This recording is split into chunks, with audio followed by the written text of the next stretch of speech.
The following is an independently produced program. The opinions expressed by the commentator and his guests for the duration of the program are solely his own and not that of the station, its managers, or owners.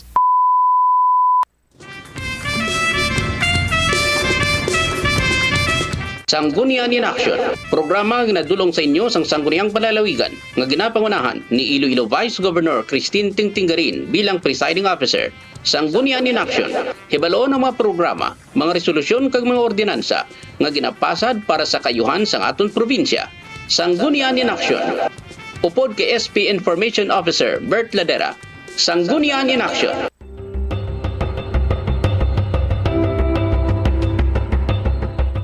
Aton kilalahon na makatapos ang 14th Sangguniang Panlalawigan ng Iloilo. Sangguniang Kabataan President, ex-officio board member Maria Angelica Bianca Requinto Espinosa. Liga ng mga Barangay President, ex-officio board member Dorothy Paez. Councilors League President, ex-officio board member Ramon Soliano.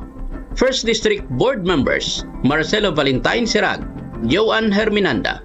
Second District Board members Rolito Kahilig, June Mundihar. Third District Board members Jason Gonzalez, Matt Palabrica.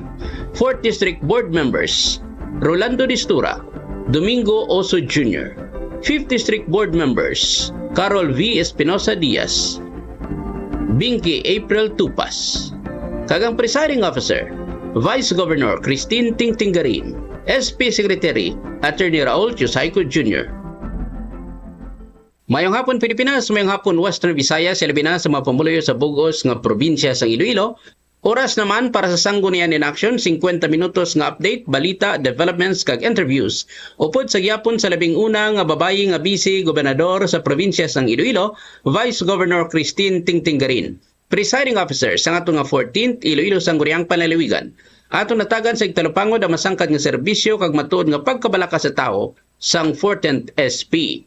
Ini sa parayon man nga suporta kapag isa sang kabilugan nga 14th SP. Ang handom amo ang malagaran ang mapumuluyo sa probinsya sang Iloilo pagi sa pagpasad sa mapuslanon nga mga ordinansa kag mangintingog sa mga talalupangdon nga mga isyu nga angay hatagan sang pagpasulabi sa karon nga panahon pagi sa mga ginaduso nga mga resolusyon. Sanggunian In Action. Hulyo 9, 2023, ika-156 nga episode na kita. Ini ang ika-51 nga episode sa idalom sang 14th Iloilo SP kag ika-10 nga pagpalayag diri sa Bombo Radio Iloilo. Nagapabilin nga may mga COVID-19 cases pa sa syudad kag probinsya sang Iloilo kang hindi malipat sa masami nga pagsuksok sang face mask kag paghugas sang kamot-kamit nga abon kag tubig o ang paggamit sang alkohol. Bisan pa nga voluntaryo na lang ang pagsuksok sang face mask, apang kinanglan manaton sa gyapon nga magpanagang batok sa iban pa nga makalalaton nga balatian. Ang ini nga programa parayon nga nagapanumdum sa tanan ng ato nga 14th Iloilo Sangguniang Palalawigan or Provincial Board may mga 13 ka COVID-19 related ordinances nga nagagiya sa aton padulong sa new normal nga ato na nga ginausoy sa karon. Sanggunian In Action. Live kita sa Bombo Radio Iloilo 837 kHz sa inyong mga radyo. Makita ang batian kita sa FB page sang Bombo Radio Iloilo kag sa FB page sang Sanggunian In Action. Sa ato niya nga pagpadayon, hibalawna nato ng pila ka mga impormasyon nga natipon ang latest halin sa aton SP Connection. Elmalin Paredes sa bordo sa iyang report. Elmalin. Sanggunian In Action. Mayong hapon, Doc Bert. Mayong hapon sa matag palamati sang Sanggunian In Action. Yari ang update sa 14th Sangguniang Panlalawigan ng Iloilo. Mabinungahon ang ginhiwat nga 50th regular session sang 14th Sangguniang Panlalawigan ng Iloilo sang nagligad nga Martes sa pagpanguna sang mapisan kag dedikado sa serbisyo nga presiding officer nga si Vice Governor Christine Tingtinggarin. Kabahin sa magintalakay sa 50th regular session ang 3 ka provincial matters, 19 ka municipal matters, 22 ka committee reports, 2 ka urgent measures, 2 ka measures for third and final reading, kag privilege speech ni 4th District Board member Domingo Oso Jr. nga may tigulo. Philippines Plants Awareness Program. Sanggunian In Action. Prickly Nara kag single sampagita, matuod nga national tree kag national flower. Nag-privilege speech si 4th District Board member Domingo Oso Jr. sa 50th regular session sang 14th Sangguniang Panlalawigan ng Iloilo nga may tigulo Philippines Plants Awareness Program. Kahibalo ang tanan nga ang bulan sang Hunyo gindeklarar bilang Philippine Environment Month. Sabtong June 12, 2023, ginsaulog ang 125th anniversary sang Philippine Independence nga gin-highlight ang grandioso nga flag raising ceremony sa Municipal Plaza sang maragtason nga banwa sang Santa Barbara, Iloilo. Matuod nga kada tuig nagapokus kita sa sini nga mga selebrasyon nga ginaupdan sa mas sinadyahon nga tema. Mga tema nga napatungod sa aton kabalaka sa palibot kag gugma sa pungsod. Umpisa naton nga natun-an ang esensya sang patriotismo sa bulutuan kung sa diin bugalon kita nga nagaambas ang aton national anthem. Samtang ginabatak ang aton national flag. Napagkit sa aton tagipusoon nga ang aton national hero amo si Dr. Jose P. Rizal kung sa diin kada bulutuan mayara siya sang estatwa. Sa malawig nga panahon, ginpapati kita nga ang ubiquitous nara amo ang national tree samtang ang mahumot nga sampagita amo ang national flower nga wala sang anuman nga kwalifikasyon. Lipod sa aton hibalo nga mayara sang duha kasahi sang nara nga daw ang gidgid sila. Mayara sang prickly nara kag ang smooth nara. Sa diin baladiri ang aton national tree. Pareho man ini sa bulak ka sampagita. Mayara sang single sampagita kag mayara sang double sampagita. Diin ay handiri ang aton national flower. Madamo sa aton ang magasiling nga lunsay lamang nara kag sampagita ang mga ini. Gani angay nga kabigon sila nga mga national tree kag national flower. Nagasupak diri si board member Oso. Kag ginpahanumdum niya ang Executive Order number 652 nga gin-issue sang Governor General sang Pilipinas nga si Frank Murphy sang petsa February 1, 1934 ukon 89 anyos na ang nakaligad. Tio na nga ang ini nga henerasyon dapat maghimo sang tuhoy diri paagi sa paghingyo sa tagsa ka Pilipino nga hibaluon nga ang ato national tree amo ang prickly nara kag ang ato nga national flower amo ang single sampagita. Hindi lamang ini rolyo sa Department of Education, DepEd, kag sa Department of Environment and Natural Resources, DNR, o kun sa Department of Interior and Local Government, DILG, kundi ini responsibilidad sa tanan nga pumuluyo, yara man sa gobyerno o kun sa pribado nga sektor. Katungdanan ini sang kada isa para sa pungsod kag sa palibot. May inisyatibo ang Central Philippine University Alumni Association Inc. kag Integrated Bar of the Philippines Iloilo Chapter kag Iloilo City Government nga nagtukod sa pilot nursery para lamang sa propagation sa prickly nara kag single sampagita. Ang probinsya sang Iloilo dapat maghimo man sang iyabahin sa pagpasiguro nga ang nursery sang probinsya nagapropagate man sang prickly nara kag single sampagita kag agud bangin available ini sa masunod nga tuig nga tree planting. Magahimo sang koordinasyon sa CPU kag IBP kag sa Iloilo City Government agud masibo ang mga akto kag masiguro nga husto nga sahi ang matanom. Limatahan lamang anay ang sakop sang una nga pagtanom kag kung supisyente na ang stock sini mahimo nga ipaambit sa mga katupad nga mga probinsya sa Western Visayas kag ginalauman nga sa bugos nga kapuluan sang Pilipinas. Madasig magtubo ang kahoy nga prickly nara, mangin full bloom and bear pods sa sulod sang 5 tubtob 7 ka tuig. Suno sa inventaryo sang CPU-IBP nga grupo, duha lang ka matured prickly nara ang nagatubo sa sulod sang Iloilo Capital Grounds. Ang iba lunsay mga smooth nara. Sa random ratio, masili nga may isa ka prickly nara sa kada 20 ka smooth nara nga nagatubo sa bugos nga syudad kag probinsya sang Iloilo. Dapat matadlong ang ini, hindi balanse paagi sa pagganyat sa kada isa nga magtanom sang madamo nga prickly nara sa sulod sa masunod nga 7 ka tuig. Agud nga sa tuig 2031, mapabugal naton ang aton tingob nga paghimakas. Ang April 11, 2031, amo ang 130th anniversary sang pagtukod sang Iloilo Civil Government. Ini ang ideal target rate para sa provincial government nga ikonsiderar kag i-redirect ang iya ginaduso umpisa karon. Hangkat ini, hindi lamang sa Sangguniang Panlalawigan kundi sa tanan nga mga Ilonggo nga nagaamblig sa nature, trees kag environment. And speaking of love of country, we begin to learn the essence of patriotism early in school, where we proudly sing our national anthem while our national flag is being raised. We also know by heart that our national hero is Dr. Jose P. Rizal, where every school has a statue or bust of him. For so long, however, we were made to believe that the ubiquitous nara is our national tree, while the fragrant sapagita is our national flower without any qualification. Little did we know that there are two kinds of nara which look almost exactly the same. There is the prickly nara with the scientific name, and the other one is the smooth nara. And so which one is our national tree? The same is true with the sampagita flower. There is the single sampagita, and there is the double sampagita. So again, which one is our national flower? Most of us will just complacently say that they are both nara and sampagita anyway. So it is alright to consider that both as our national tree and our national flower respectively. And to this, I beg to disagree. Allow me to refresh our collective memory. On June and February 11, 1934, or 89 years ago, an executive proclamation number 652 was issued by then Governor General of the Philippines, Frank Murphy, which I quote, you have here a copy, declaring the nara tree and the sampagita flower as the national tree and the national flower respectively of the Philippine Islands.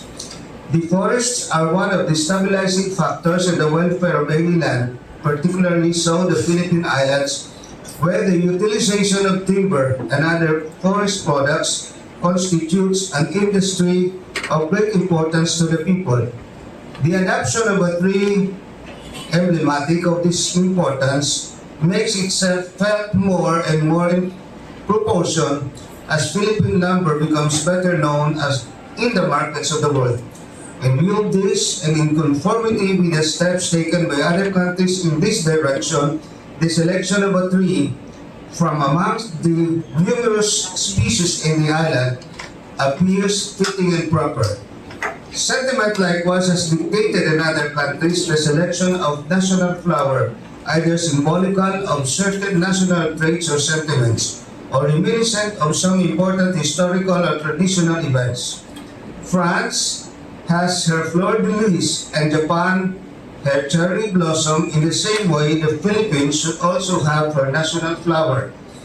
Upon recommendation of the Secretary of Agriculture and Commerce, and because of its popularity, utility, aesthetic value, hardiness, rapidity of growth, nativity, and history, I hereby declare the tree known as Nara, Tirocarpus Vidalianus Roth, to be the national tree of the Philippine Island.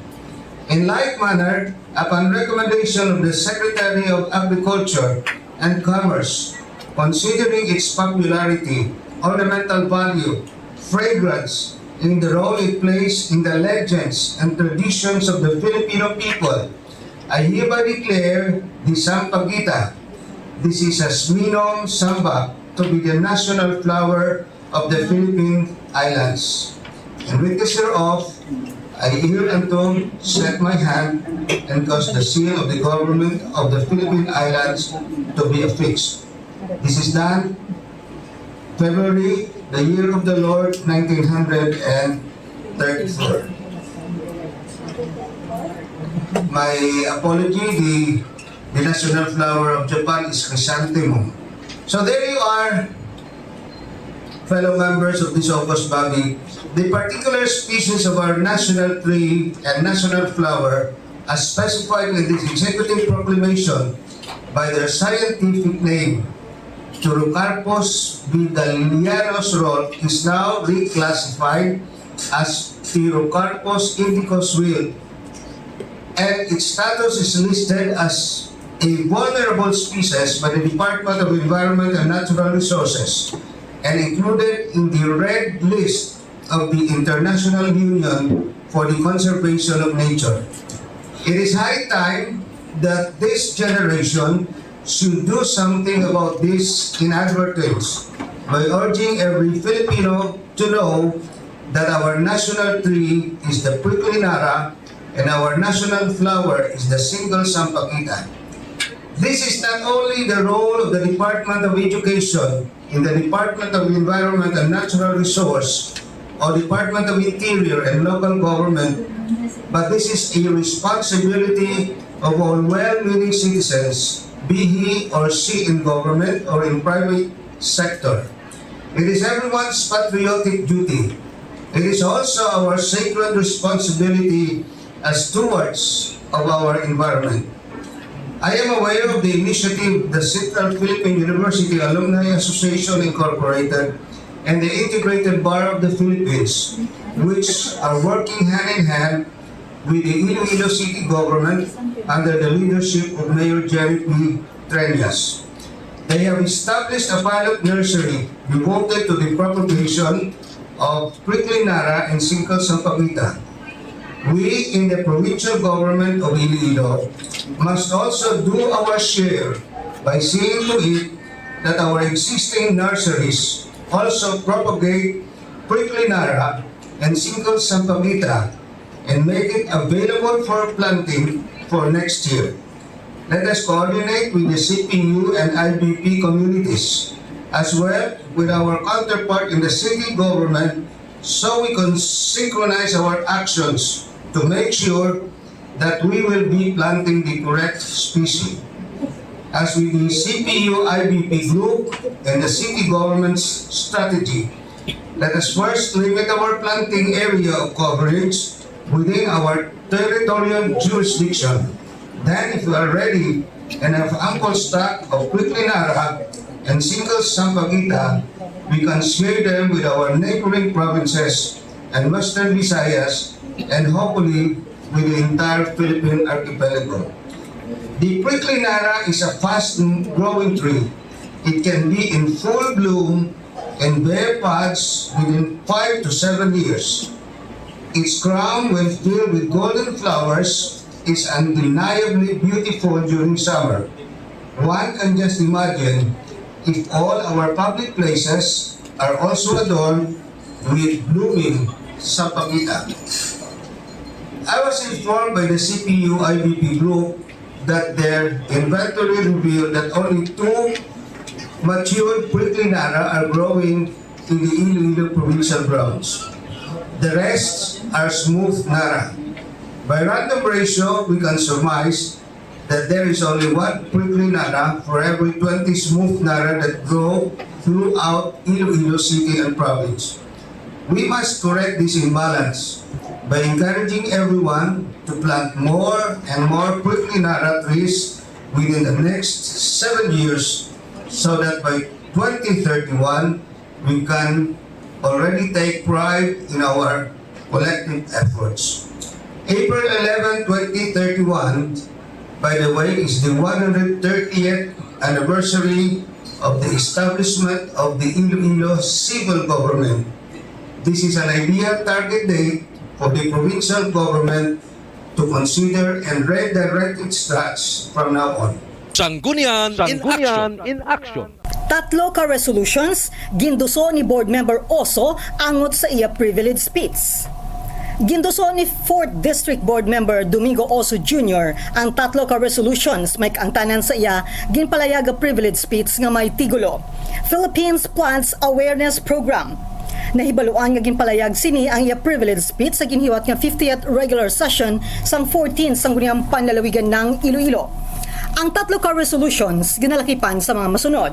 Una, hingyoon ang tanan nga local government unit sa probinsya sang Iloilo kag tanan nga government institutions nga magtanom sa tagsa nila ka lugar sang national tree ukon ang prickly nara. Ikaduha, hingyoon ang Provincial Environment and Natural Resources Office nga padamuon sa provincial nurseries ang prickly nara variety para itanom kag para sa distribusyon sa mga local government units. Kag ikatatlo, hingyoon ang magkatuhay nga government agencies para sa pagporma sa Joint Task Force nga pamunuan sa Department of Environment and Natural Resources para sa propagation, distribution, kag conservation sa prickly nara.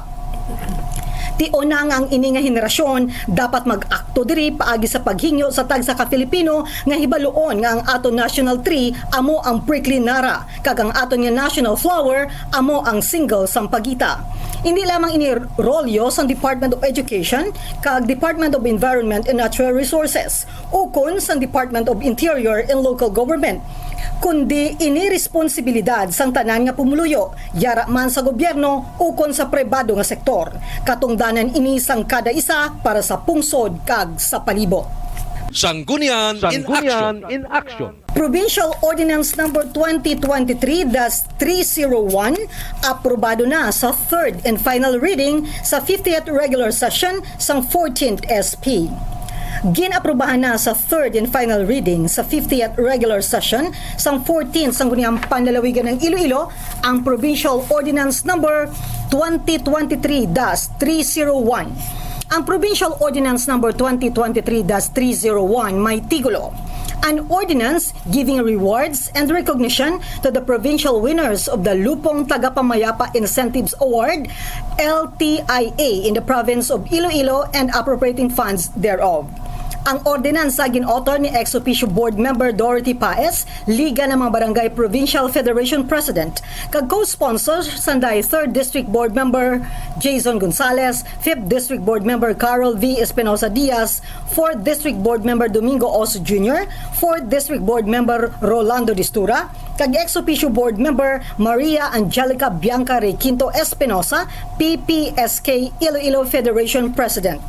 Katuyuan sang ordinansa nga maghatag sang awards kag recognition sa provincial winners sang Lupong Tagapamayapa Incentives Awards LTIA sa ila kakomitibo kag dedikasyon sa pagtuman sang ilang mga katungdanan kag mga responsibilidad. Ang outstanding Lupong Tagapamayapa sa first tub third class municipalities nga magakampyon magabaton sang 30,000 pesos, 20,000 pesos para sa first runner-up, 10,000 pesos para sa second runner-up kag lunsay may certificate of recognition. Samtang, ang outstanding Lupong Tagapamayapa sa 4th tub 6 class municipalities nga magakampyon magabaton sang 30,000 pesos, 20,000 pesos para sa first runner-up, 10,000 pesos para sa second runner-up kag lunsay may certificate of recognition. Ang outstanding Lupong Tagapamayapa sa component city nga nakasulod sa top 3 sa LTIA regional level magabaton sang 30,000 pesos kag certificate of recognition. So I move for the approval of the Provincial Ordinance Number 2023-301 entitled An Ordinance Giving Rewards and Recognition to the Provincial Winners of the Lupong Tagapamayapa Incentives Awards in the province of Iloilo and appropriating funds thereof, authored and sponsored by the Honorable Dorothy G. Paez and co-sponsored by the Honorable Jason R. Gonzales, Honorable Domingo B. Oso Jr., the Honorable Rolando B. Distura, the Honorable Carol B. Espinosa Diaz, and the Honorable Maria Angelica Bianca B. Requinto Espinosa. So, Madam Chair, on motion of the author, I move for the approval of Provincial Ordinance Number 2023-301. For Provincial Ordinance Number 2023-301 entitled An Ordinance Giving Rewards and Recognition to the Provincial Winners of the Lupong Tagapamayapa Incentives Awards or LTIA in the province of Iloilo and appropriating funds thereof. Those who are in favor, please raise your right hand. Mr. Secretary? Madam Chair, all members present voted in favor of the ordinance. With all members voting in favor of the ordinance, Provincial Ordinance, again number 2023-301, entitled An Ordinance Giving Rewards and Recognition to the Provincial Winners of the Lupong Tagapamayapa Incentive Awards, LTIA, in the province of Iloilo and appropriating funds thereof, authored and sponsored by Honorable Dorothy G. Paez and co-sponsored by Honorable Jason Gonzales, Honorable Domingo Oso, Honorable Rolando Distura, Honorable Carol V. Espinosa Diaz, and Honorable Maria Angelica Bianca Requinto Espinosa is now approved under third and final reading. Thank you. Congratulations for Sanggunian in Action. Provincial Ordinance Number 2023-302 aprobado na sa third and final reading sa 50th regular session sa 14th SP. Ginaprubahan sa third and final reading sa 50th regular session sa 14th Sangguniang Panlalawigan ng Iloilo ang Provincial Ordinance Number 2023-302. Ang Provincial Ordinance Number 2023-302 may tigulo: an ordinance converting the Iloilo Provincial Development Center for Women and Children, IPDCWC in Cabatuan, Iloilo, to Iloilo Province Bahay Pag-asa for Children in Conflict with the Law to be known as Balay Pagbag-o. Ang nasambit nga ordinansa, gin-author ni 3rd District Board Member Matt Palabrica. Ang Republic Act No. 9344 as amended by Republic Act 10630 ukon ang Juvenile Justice and Welfare Act of 2006. Nagasaad nga ang kada probinsya kag highly urbanized city dapat responsable sa pagpasad, pagpondo kag pagpadalagan sang balay pag-asa sa ila jurisdiksyon nga nagasunod sa standards nga italana sang Department of Social Welfare and Development kag ginaadoptar sang Juvenile Justice and Welfare Council JJWC. Ang Provincial Ordinance Number 2017-143 ukon ang Iloilo Province Local Code for Children 2017 nagamando sa Province of Iloilo sa pagpasad sang Bahay Pag-asa ukon isa ka 24-hour caring institution nga nagahatag sang short-term residential care para sa children in conflict with the law, CICL, nga gina-operate sang multidisciplinary team nga ginatapuan sang social worker, psychologist, mental health professional, medical doctor, guidance counselor, kagkatapo sang PCPC. Base sa report sang Iloilo Provincial Office IPPO, mayara sang 621 ka kaso sa tong 2011 kag 997 ka kaso sang 2013 sang child abuse, exploitation kag discrimination. Sang sinilang mayara sang 854 ka kaso umpisa 2017 tubtob 2020 nga kadamuan mga physical injuries kag psychological issues batok sa Children in Conflict with the Law CICL sa probinsya sang Iloilo. Sugod sang 2017, ang Iloilo Provincial Development Center for Women and Children, IPDCWC, nakaserbe na sa siyam lamang ka mga kliyente nga babayi ukon ikumparar sa ginatos ka mga kaso sang CICL sa probinsya. Gani, kinahanglan hatagan sang gilayon, kag prioridad ang Children in Conflict with the Law. Bilang sabat sa nagadamo nga kaso sa pagpang-abuso sa kababaihan kag kabataan nga nagakinahanglan sang espesyal nga pag-amlig kag restorative services sa 42 ka mga banwa kag isa ka component city, ang Iloilo Provincial Government nagtukod sang sentro kag opisyal nga inbuksan sadtong Enero 2016 kag ginhingalanan nga Iloilo Provincial Development Center for Women and Children. Bilang sabat sa kinanglanon nga pag-focus sa atensyon kag pag-amuma sa kinahanglanon sang madamo nga Children in Conflict with the Law CICL, kinahanglan nga ikambyo ang Iloilo Provincial Development Center for Women and Children sa Iloilo Province Bahay Pag-asa for Children in Conflict with the Law o kung kilalahon bilang Balay Pagbag-o. Sanggunian in Action. Kasugtanan sa tungasang IPG kag SSS aprobado sang 14th SP. Matinahuron nga ginarekomendar sang Committee on General Services and Human Resources nga ginapamunuan ni 3rd District Board Member Matt Palabrica sa 50th regular session sang 14th Sangguniang Panlalawigan ng Iloilo nga adoptaron niya committee report kag aprubahan ang resolution nga nagahatag sang otoridad sa gobernador nga makaperma sa kasugtanan upod sa Social Security System SSS.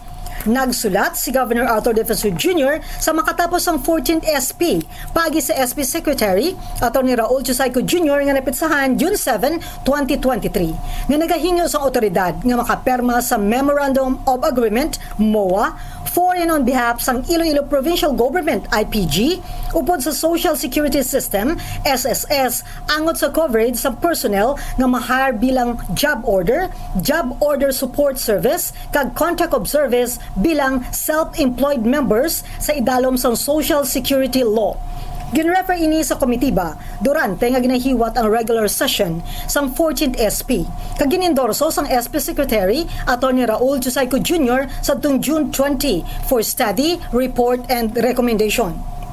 Ang Iloilo Provincial Government may job order support service kag contract of service personnel nga hindi sakop sa idalom sang GSIS law.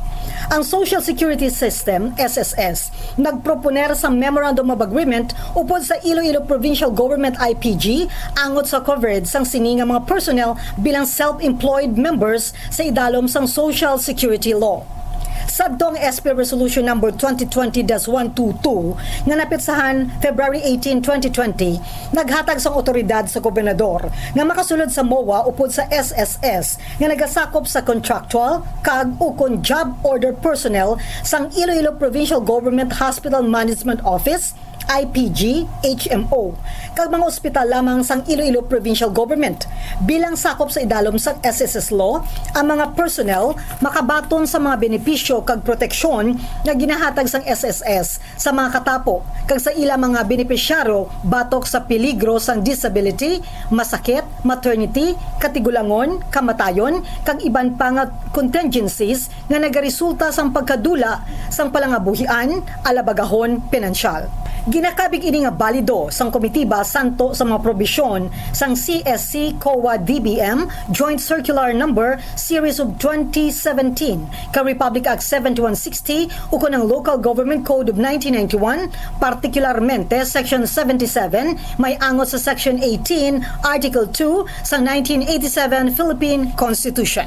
Sanggunian in Action. Pagtukod sang composting facility sa Iloilo Provincial Nursery, aprobado sang 14th SP.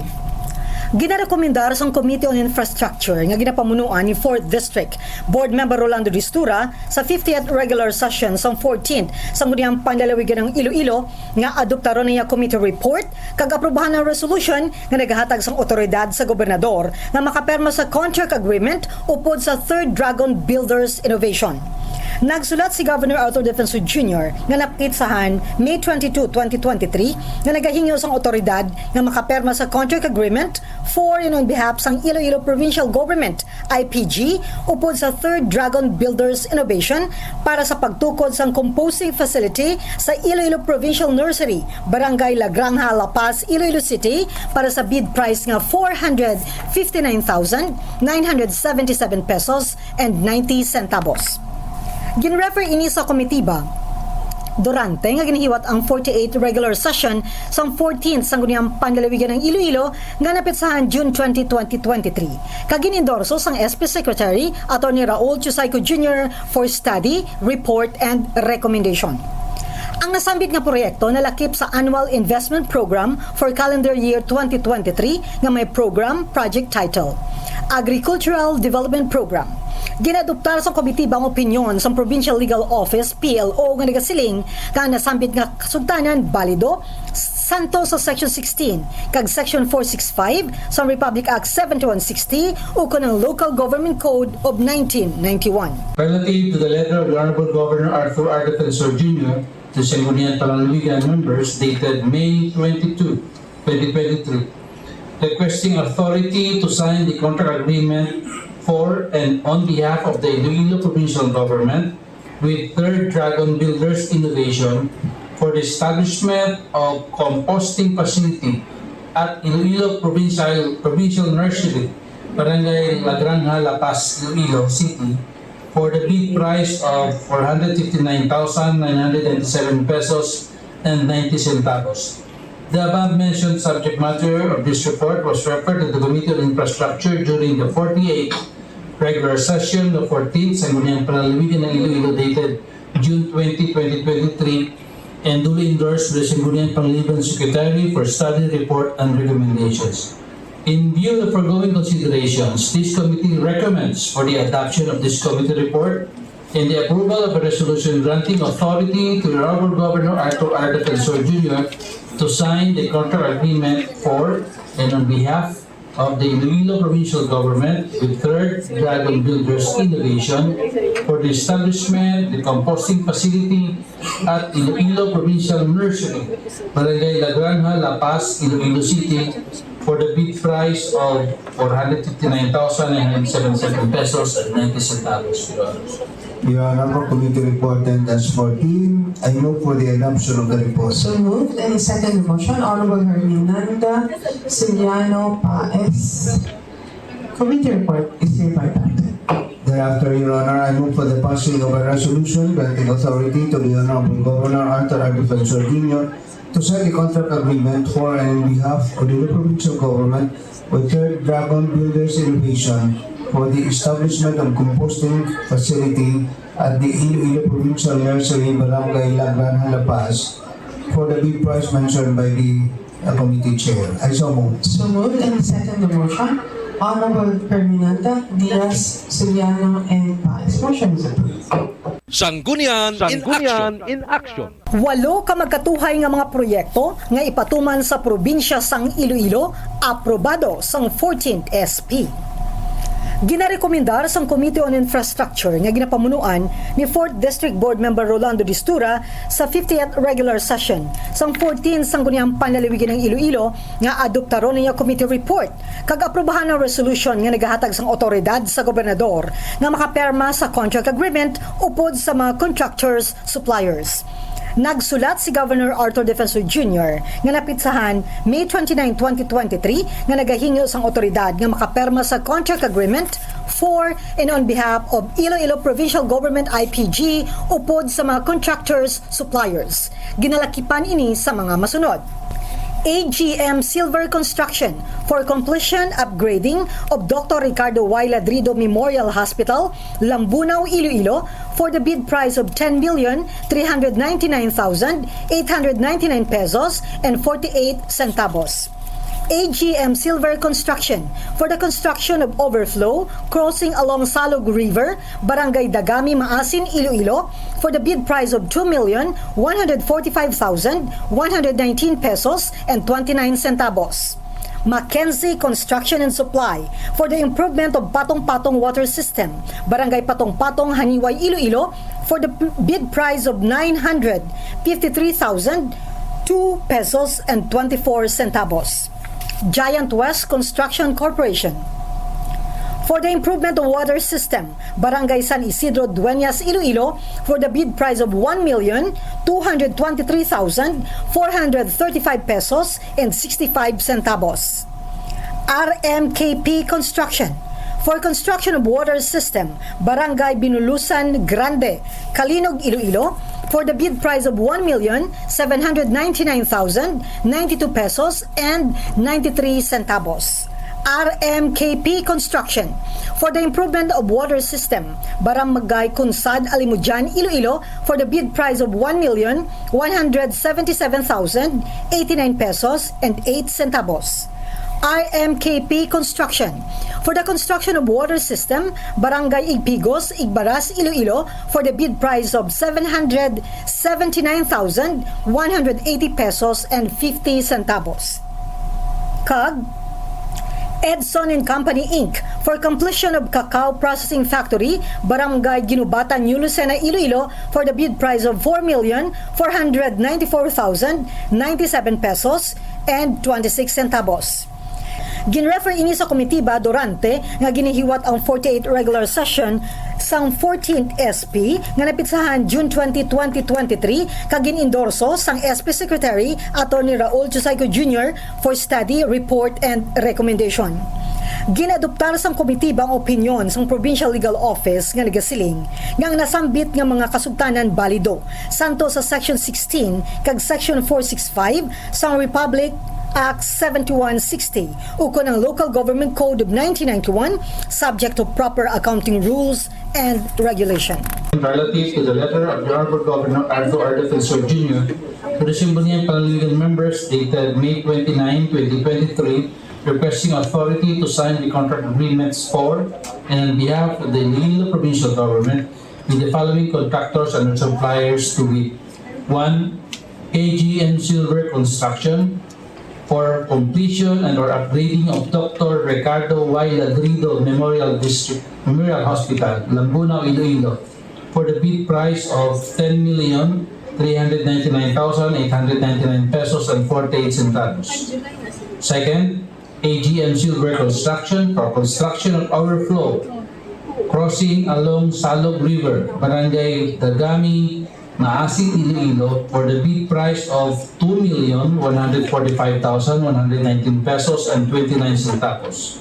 Third, Mackenzie Construction and Supply for improvement of Patong-Patong Water System, Barangay Patong-Patong, Haniwa, Iloilo for the bid price of 953,002 pesos and 24 centavos. Fourth, Giant West Construction Corporation for improvement of water system, Barangay San Isidro, Dueñas, Iloilo for the bid price of 1,223,423 pesos and 65 centavos. Fifth, RMKP Construction for improvement of various water system in the 3rd District, Maasin and Cabatuan, Iloilo for the bid price of 2,504,028 pesos and 24 centavos. Sixth, RMKP Construction for construction of water system, Barangay Binolosan, Grande, Calinog, Iloilo for the bid price of 1,799,092 pesos and 93 centavos. Seventh, RMKP Construction for improvement of water system, Barangay Kunsad, Alimudjan, Iloilo for the bid price of 1,177,089 pesos and 8 centavos. 8. RMKP Construction for construction of water system, Barangay Igpigos, Igbaras, Iloilo for the bid price of 779,180 pesos and 50 centavos. 9. RMKP Construction for improvement of water system, Barangay Datdapan, Lemery, Iloilo for the bid price of 879,876 pesos and 66 centavos. And 10th, Edson and Company Incorporated for completion of cacao processing factory, Barangay Binubatan, New Lucena, Iloilo for the bid price of 4,494,097 pesos and 26 centavos. The above mentioned subject matters of this report were referred to the Committee on Infrastructure during the 48th regular session, the 14th Sanggunian Panlalawigan ng Iloilo, dated June 20, 2023, duly endorsed by the Sanggunian Panlalawigan Secretary for study, report, and recommendations. May be allowed to proceed on the recommendation, Madam Chair. Yes, please. In view of the foregoing considerations, this committee recommends for the adoption of this committee report and the approval of a resolution granting authority to the Honorable Governor Arthur R. Defensor Jr. to sign the contract agreements for and on behalf of the Iloilo Provincial Government with the following contractors and suppliers to wit: 1. AGM Silver Construction for the completion of upgrading of Dr. Ricardo Y. Ladrido Memorial Hospital, Laguna, Iloilo. AGM Construction for the construction of overflow crossing along Salog River, Barangay Dagami, Maasin, Iloilo. Third, Mackenzie Construction and Supply for the improvement of Patong-Patong Water System, Barangay Patong-Patong, Haniwa, Iloilo. Fourth, Giant West Construction Corporation for improvement of water system, Barangay San Isidro, Dueñas, Iloilo. Construction, RMKP Construction for the construction of water system, Barangay Binalosan Grande, Calinog, Iloilo. 6. RMKP Construction for improvement of water systems, Barangay Kunsad, Alimudjan, Iloilo. RMKP Construction for the construction of water system, Barangay Igpigos, Igbaras, Iloilo. 8. Edson and Company Incorporated for the completion of cacao processing factory, Barangay Ginubatan, New Lucena. Madam Chair and my fellow board members, that highlight here is number 5 and number 9 has some inconsistencies. That's why I didn't include it in the final recommendation, because the Provincial Engineering Office ang ilahambal improvement while the PPDO is certification is construction. So there will only be 8 projects, Madam Chair, that will be recommended by this committee. Madam Chair, for Committee Report 10-15. I move for the adoption of the report. So moved and second the motion, Honorable Herminanda, Honorable Soliano, and Paez. Committee report is hereby adopted. Likewise, Your Honor, I move for the passing of a resolution granting authority to the Honorable Governor Arthur R. Defensor Jr. to sign the contract agreements for and in behalf of the provincial government with the 8 contractors, suppliers mentioned by the committee chair, and the corresponding bid amount of each supplier contractor for the construction of the various programs or projects in the province of Italy. So moved and second the motion, Honorable Soliano, Monihar, Paez, Diaz, and Herminanda. Motion is approved. Thank you. Thank you, Thank you. Sanggunian in Action. Sa katapusan nga balita, Supplemental Annual Investment Program AIP number 1 for calendar year 2023 aprobado sang 14th SP. Matinahuron nga ginarekomendar sang Committee on Appropriations nga ginapamunuan ni 4th District Board Member Domingo Oso Jr. sa 50th regular session sang 14 Sangguniang Panlalawigan ng Iloilo nga adoptaron ng committee report kag aprubahan ng resolution nga nag-aaprobar sa Supplemental Annual Investment Program AIP number 1 for calendar year 2023 sa probinsya sang Iloilo sa balor nga 2,588,325,750 pesos and 0 centavos. Nga nalakip sa Provincial Development Council PDC Executive Committee Resolution number 2023-1 kagkabahin man sa aprobado nga Annual Investment Program calendar year 2023 sang probinsya sang Iloilo. Nagsulat si Governor Arthur Defensor Jr., Chairman sa Provincial Development Council PDC sa makatapos ang 14th SP nga napitsahan Mayo 31 sining tuig para sa pag-aprobar sa Resolution number 2023-1 sa Provincial Development Council Executive Committee PDC EXCOM Province of Iloilo dated May 24, 2023 nga may tigulo. A resolution approving the Supplemental Annual Investment Program number 1 for calendar year 2023 of the Province of Iloilo covering the total amount of 2,588,325,750 pesos and 0 centavos and favorably endorsing the same to the Sangguniang Panlalawigan for approval and inclusion in the Annual Investment Program for calendar year 2023. Angot sini, naghiwat ang komitiba sang committee hearing sadtong June 16, 2023. Gintalakay ang resolution sa makatapos ang komitiba, ila mga tiglawas kagkatapos ang Local Finance Committee. Ang items kag ila corresponding proposed allocations wala na lakip sa AIP for calendar year 2023 ang probinsya sang Iloilo nga ginaprubahan sadto. Gani, kinanglanon ang pag-aprobar sang supplemental AIP number 1 calendar year 2023 para malakip ang mga items kag ila corresponding proposed allocations sa AIP. Matapos ang mahinalungon kag maid-id nga deliberasyon, nakita sa komitiba nga kinahanglanon tungod kinahanglan nga masakop ang mga kinahanglanon o kung duga nga mga programa, mga proyekto o kung aktibidades nga ipatuman sa magkatuhay nga mga departamento kag mga ospital sang Iloilo Provincial Government sa epektibo nga implementasyon sang basic public services sang probinsya sang Iloilo nga irekomendar para aprubahan ang Supplemental Annual Investment Program AIP number 1 for calendar year 2023 sang probinsya sang Iloilo kag paglakip sini sa aprobado nga Annual Investment Program calendar year 2023 of the province of Iloilo. Sanggunian in Action. Inyo nabatian ang deliberasyon kag aksyon sa 50th regular session sang 14 Sangguniang Panlalawigan ng Iloilo. Pinaagi sa sining nga programa ginadala sa inyo ang tanan nga gintalakay para sa ihibalo sa mga pumuluyo sa bug-os nga probinsya sang Iloilo.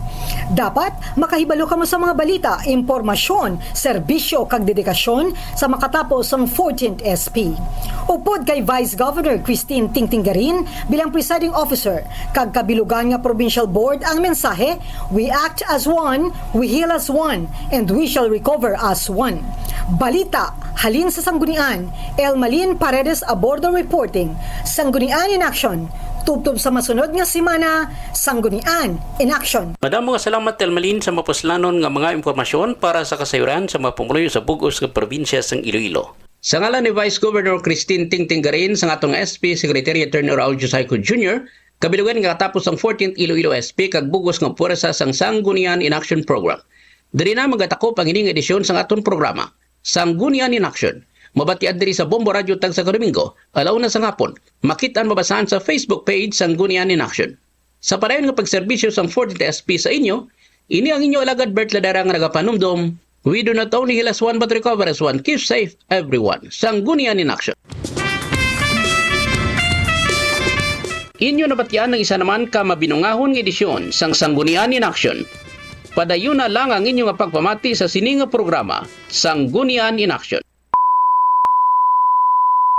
The preceding was an independently produced program. The opinions expressed by the commentator and his guests for the duration of the program are solely his own and not that of the station, its managers, or owners.